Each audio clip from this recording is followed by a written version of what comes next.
नमस्कार, मैं हूं निश्चित दुबे। आप देख रहे हैं कैपिटल टीवी। तो पाकिस्तान की राजधानी इस्लामाबाद में तरलाई कला इलाके में आत्मघाती धमाका हुआ है। निशाना बना शिया मस्जिद कैसर खदीजातुल कुबरा। शियाओं की मस्जिद का ये कोई पहला मामला नहीं है, बल्कि 20 सालों से पाकिस्तान में हो रही शिया समुदाय पर यह 22वां हमला है। इस हमले में 50 लोगों की मौत हो गई है और कम से कम 169 लोग घायल हुए हैं। साल 2009 से अब तक शिया समुदाय के 777 लोग पाकिस्तान में आतंकवाद की वजह से अपनी जान गंवा चुके हैं। और इस घटना से यह तो साफ हो गया कि पाकिस्तान में शिया समुदाय के खिलाफ सांप्रदायिक आतंक न तो खत्म हुआ है और ना ही ये घटना अचानक घटी है। कुल मिलाकर के अगर ये कहा जाए, देखें तो पाकिस्तान में इस तरीके की घटनाएं लगातार हो रही हैं और जिस संकट से पाकिस्तान गुजर रहा है उसके लिए वही दोषी भी है, क्योंकि यह संकट बाहर से नहीं आया बल्कि भीतर से पनपा है। एक ऐसा देश जो कभी खुद को इस्लामी एकता और मजबूत सेना के नाम पर पेश करता था, आज अपने ही लोगों की लाशों, विद्रोहों और टूटते भरोसे के बीच खड़ा है। शिया समुदाय पर लगातार हमले, बलूचिस्तान में सशस्त्र विद्रोह और सिंध में अलग देश की मांग, ये तीनों घटनाएं अलग अलग नहीं हैं, बल्कि एक ही घटना है, एक ही कहानी की अलग अलग चैप्टर है। और इस कहानी के केंद्र में है पाकिस्तान की सेना और उसका मौजूदा नेतृत्व, खास तौर पर सेना प्रमुख असीम मुनीर। यह किसी से छिपा नहीं है कि पाकिस्तान की आर्थिक कितनी खराब है।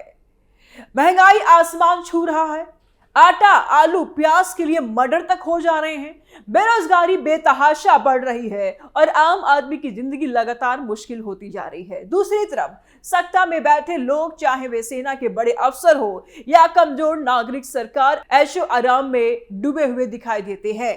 खुद पाकिस्तान के प्रधानमंत्री शहबाज शरीफ और सेना प्रमुख असीम मुनीर सार्वजनिक मंचों से ये स्वीकार कर चुके हैं कि उन्हें दुनिया भर में जाकर के कर्ज और मदद मांगने में शर्म आती है और दुनिया भर के कर्ज उनके माथे पे है।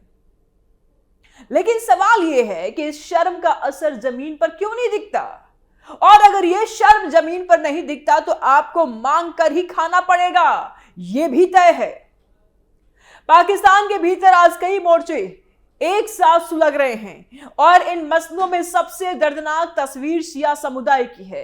रोज उनके परखच्चे उड़ रहे हैं, उन पर हमला गंभीर होता जा रहा है। यही कारण है कि ये समुदाय पिछले 2 दशकों से डर और हिंसा के साए में जीने को मजबूर है। सबसे बड़ी बात यह है कि शिया नागरिकों पर हमले किसी एक शहर या एक समय तक सीमित नहीं रहे। मस्जिदों, इमाम बाड़ों, दरगाहों, बसों, जनाजों और यहां तक कि आम सड़कों पर भी उन्हें निशाना बनाया गया। यह कोई अचानक भड़की हिंसा नहीं, बल्कि एक लंबे समय से चल रही सोची समझी साजिश है। इस्लामाबाद की एक बड़ी शिया मस्जिद में हुआ हालिया आत्मघाती हमला इसी सिलसिले की एक कड़ी है। जरा सोचिए कि किस तरह से शुक्रवार की नमाज के वक्त सैकड़ों लोगों की मौजूदगी में एक आत्मघाती हमलावर ने पहले सुरक्षा कर्मियों पर गोली चलाई और फिर खुद को उड़ा लिया। इस हमले में 30 से ज्यादा नमाजियों की मौत हुई है और लगभग 169 लोग घायल हो गए हैं। यह धमाका पाकिस्तान की सेना का मुख्यालय रावलपिंडी से महज कुछ ही किलोमीटर की दूरी पर हुआ। ऐसे में सवाल उठता है कि क्या जब सेना का दिल माने जाने वाला इलाका में यह सब हो सकता है तो बाकी देश कितना सुरक्षित है?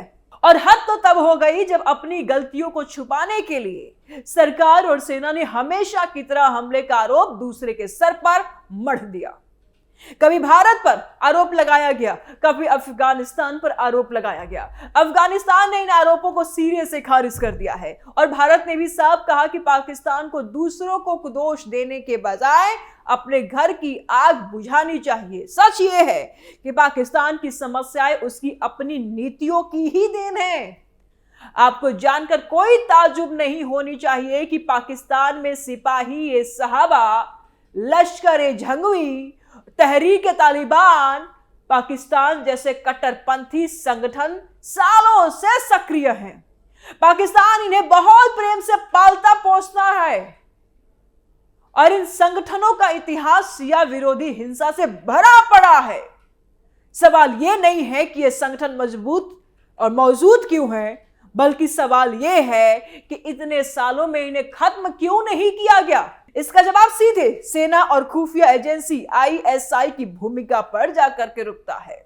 असीम मुनीर के नेतृत्व में सेना खुद को देश का रक्षक बताती है, लेकिन जमीनी हकीकत यह है कि आतंकवाद की आग अब सेना की चौखट तक पहुंच चुकी है।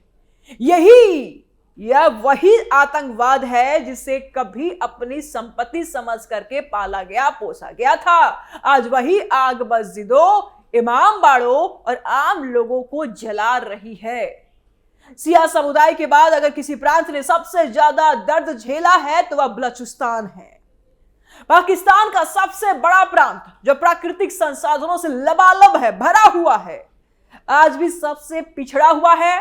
बलूच लोगों का आरोप है कि उनके प्रांत की गैस, खनिज, समुद्री संपदा का इस्तेमाल तो किया जाता है, लेकिन बदले में उन्हें गरीबी, बेरोजगारी और सैन्य दमन के अलावा कुछ भी नहीं मिलता, कभी नहीं मिला। बलूचिस्तान में बलूच लिबरेशन आर्मी यानी कि BLA की मौजूदगी इसी नाराजगी का नतीजा है। पाकिस्तान, अमेरिका और ब्रिटेन ने BLA को आतंकी संगठन घोषित किया है, लेकिन कई बलूच इसे अपना हक की लड़ाई मानते हैं। यह बहस अपनी जगह है, लेकिन यह साफ है कि बंदूकें यूं ही नहीं उठती हैं। जब बातचीत के सारे रास्ते बंद कर दिए जाते हैं, जब आवाज उठाने वालों को गायब कर दिया जाता है, जब विद्रोह जन्म लेता है। असीम मुनीर के दौर में बलूचिस्तान में सैन्य कार्रवाई और तेज हुई, लेकिन इससे हालात सुधरने के बजाय और बिगड़े हैं। हर सैन्य ऑपरेशन के बाद गुस्सा और ज्यादा बढ़ा है। यह नीति साफ दिखती है कि समस्या को समझने और हल निकालने के बजाय ताकत के दम पर दबाने की कोशिश की जा रही है। और इसी तरह सिंध में भी एक पुराना जख्म फिर से हरा भरा हो गया। सिंधु देश की मांग कोई नई बात नहीं है। ये मांग 1960 के दशक से उठती रही है, लेकिन हाल के सालों में इसमें फिर जान आई है। कराची और दूसरे शहरों में हुए प्रदर्शनों के दौरान हिंसा, पथराव और पुलिस से झड़पें इस बात का संकेत है कि सिंध में एक हिस्से में अलगाव की भावना मजबूत हो रही है। सिंधी राष्ट्रवादी संगठनों का कहना है कि उन्हें राजनीतिक और सांस्कृतिक रूप से लगातार हाशिए पर रखा गया। उनका आरोप यह भी है कि केंद्र सरकार और सेना की नीतियां पंजाब पर ज्यादा फोकस्ड है और सिंध के हितों की अनदेखी की जाती है। जब एक देश के अलग अलग हिस्से खुद को उपेक्षित महसूस करने लगते हैं तो देश की एकता कमजोर होती है और इन सभी घटनाओं को अलग अलग देखने की गलती नहीं करनी चाहिए। सिया हत्याएं, बलूच विद्रोह और सिंधु देश आंदोलन, ये सब एक ही सिस्टम की नाकामी के अलग अलग रूप है और इस सिस्टम का सबसे ताकतवर चेहरा पाकिस्तान की सेना है। असीम मुनीर के नेतृत्व में सेना न तो आतंकवाद के खिलाफ साफ नीति अपनाई, न ही देश के अंदर राजनीतिक समाधान की कोशिश की। उल्टा हर संकट के बाद बाहर दुश्मन खोज लिया गया। यह रणनीति अब पूरी तरह से फेल हो चुकी है। पाकिस्तान के स्वतंत्र पत्रकार और विश्लेषक भी यही मानने लगे हैं कि हालिया सिया मस्जिद हमला सेना प्रमुख के लिए एक खुली चुनौती है। यह इस बात का संकेत है कि आतंकवादी अब न सेना से डरते हैं, न सरकार से डरते हैं। यह हालात किसी भी देश के लिए बेहद खतरनाक है। सबसे दुखद बात यह है कि इन सब का खामियाजा आम पाकिस्तानी नागरिक भुगत रहा है। सिया माँ अपने बच्चों को मस्जिद भेजते वक्त डरने लगी है। बलूच माँ अपने बेटी की सलामती के लिए रोती है और सिंधी युवा अपने भविष्य को लेकर अनिश्चित है। लेकिन सत्ता के गलियारों में बैठे लोग अब भी अपनी कुर्सी और ताकत बचाने में लगे हैं। अगर पाकिस्तान को सच में बचाना है तो उसे सबसे पहले अपने भीतर झांकना होगा।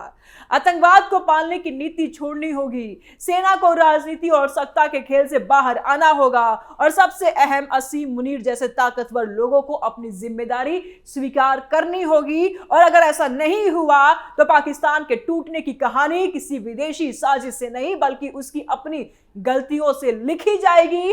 आज जो लाशें मस्जिदों में गिर रही हैं, जो गोलियां बलूच पहाड़ों में चल रही हैं और जो नारे सिंध की सड़कों पर गूंज रहे हैं, वे सब एक ही चेतावनी दे रहे हैं। सवाल सिर्फ इतना कि क्या पाकिस्तान का नेतृत्व इस चेतावनी को सुनने को तैयार है या फिर बहुत देर हो चुकी है। कैपिटल टीवी के स्पेशल प्रोग्राम में बस इतना ही। आगे के अपडेट के लिए देखते रहिए कैपिटल टीवी। नमस्कार।